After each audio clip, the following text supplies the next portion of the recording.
ये जो धारा 144 की बात सरकार कर रही है, ये धारा 144 क्रिमिनल प्रोसीजर कोड का है। और मैंने आज तक ऐसा नहीं कल्पना की थी कि सरकार का मतलब है मंत्रिमंडल, सरकार का मतलब है वो मंत्रिमंडल को मदद मिलती है जो सबसे उच्चतम स्तर के जो ऑफिसर्स होते हैं उनकी मदद के आधार पर आपका कैबिनेट चलता है। एक ऐसा फैसला लेगा कैबिनेट जो कैबिनेट का अधिकार नहीं है। धारा 144 ये मजिस्ट्रेट लागू करता है, ना कि कैबिनेट इसको लागू कर सकती है। तो इसलिए ऐसा कोई फैसला मत लो जिससे ये दर्शाया जाएगा कि हमारा कैबिनेट अनपढ़ों का है। ऐसा संदेश जनता में नहीं जाना चाहिए। यूसी ये नहीं कर सकते हैं। नंबर एक बात। नंबर दो बात है, आज जब मीटिंग हुई है, आपने सभी राजनीतिक पार्टियों को बुलाया है और कहा है कि भाई ये हमने एक सांझी समझ बनानी है। तो उस सांझी समझ में ऐसी चर्चाएं आई नहीं। बात सही है, हमने फैसला नहीं लेना है, फैसला सरकार लेती है, कैबिनेट लेती है। लेकिन वहां हमने कुछ बातें संकेत दिए कि जो आपका विश्व हेल्थ ऑर्गेनाइजेशन WHO की गाइडलाइंस है, पहले WHO की गाइडलाइंस के आधार पर उसको आप सख्ती से अमल करो। जो कंटोनमेंट जोन्स हैं, जो जिस क्षेत्र के अंदर आपका 10% पॉजिटिव वो पेशेंट आ जाता है या जो इन्फेक्शन हो जाती है 10% की, एंड जहां 60% वो बेड ऑक्यूपेंसी हो जाती है कोविड पेशेंट की, वहां पर आपको उसको अमल में लाना है। आप जो आपकी जिम्मेवारी है, जो आपका कार्य आपको करना है, उन कार्यों को नहीं कर रहे हैं और ऐसी काल्पनिक बातें कर रहे हैं।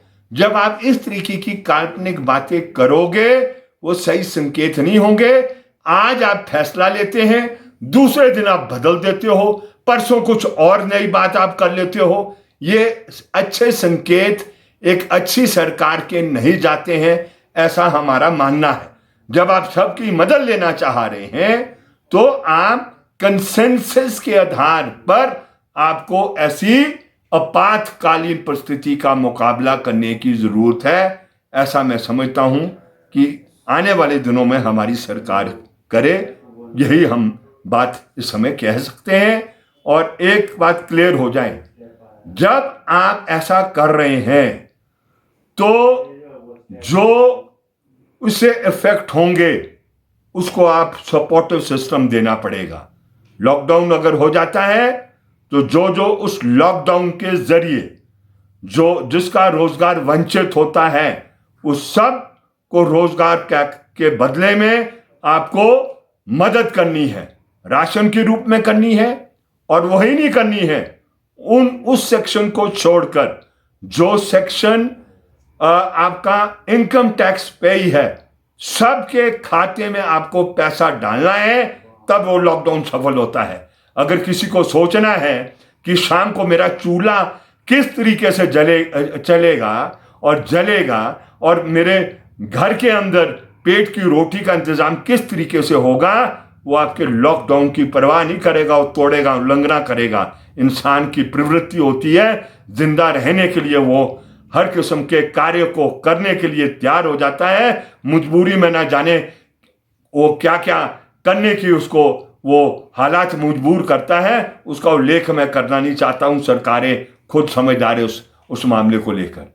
एंड ऑल्सो जो ये आज फ्रंट लाइन वॉरियर्स है, ऑल सेक्शंस है ना, from medical officer, ward boy जो पुलिस के लगते हैं, और इंपॉर्टेंट है जो नर्सिंग का कार्य कर रहे हैं। अभी हम क्या बोल रहे हैं, हम ये कह रहे हैं जो ये आपके इंटर्नलशिप का जो स्टूडेंट है, चाहे वो आपका MBBS कर रहा है या नर्सिंग कर रहा है, वो भी उस दायरे में आ जाने चाहिए, जिनको एक एडिशनल मदद वो क्या कहते होनी चाहिए, स्टाइफंड के रूप में दो या किसी और रूप में दो, ये आपको देनी चाहिए।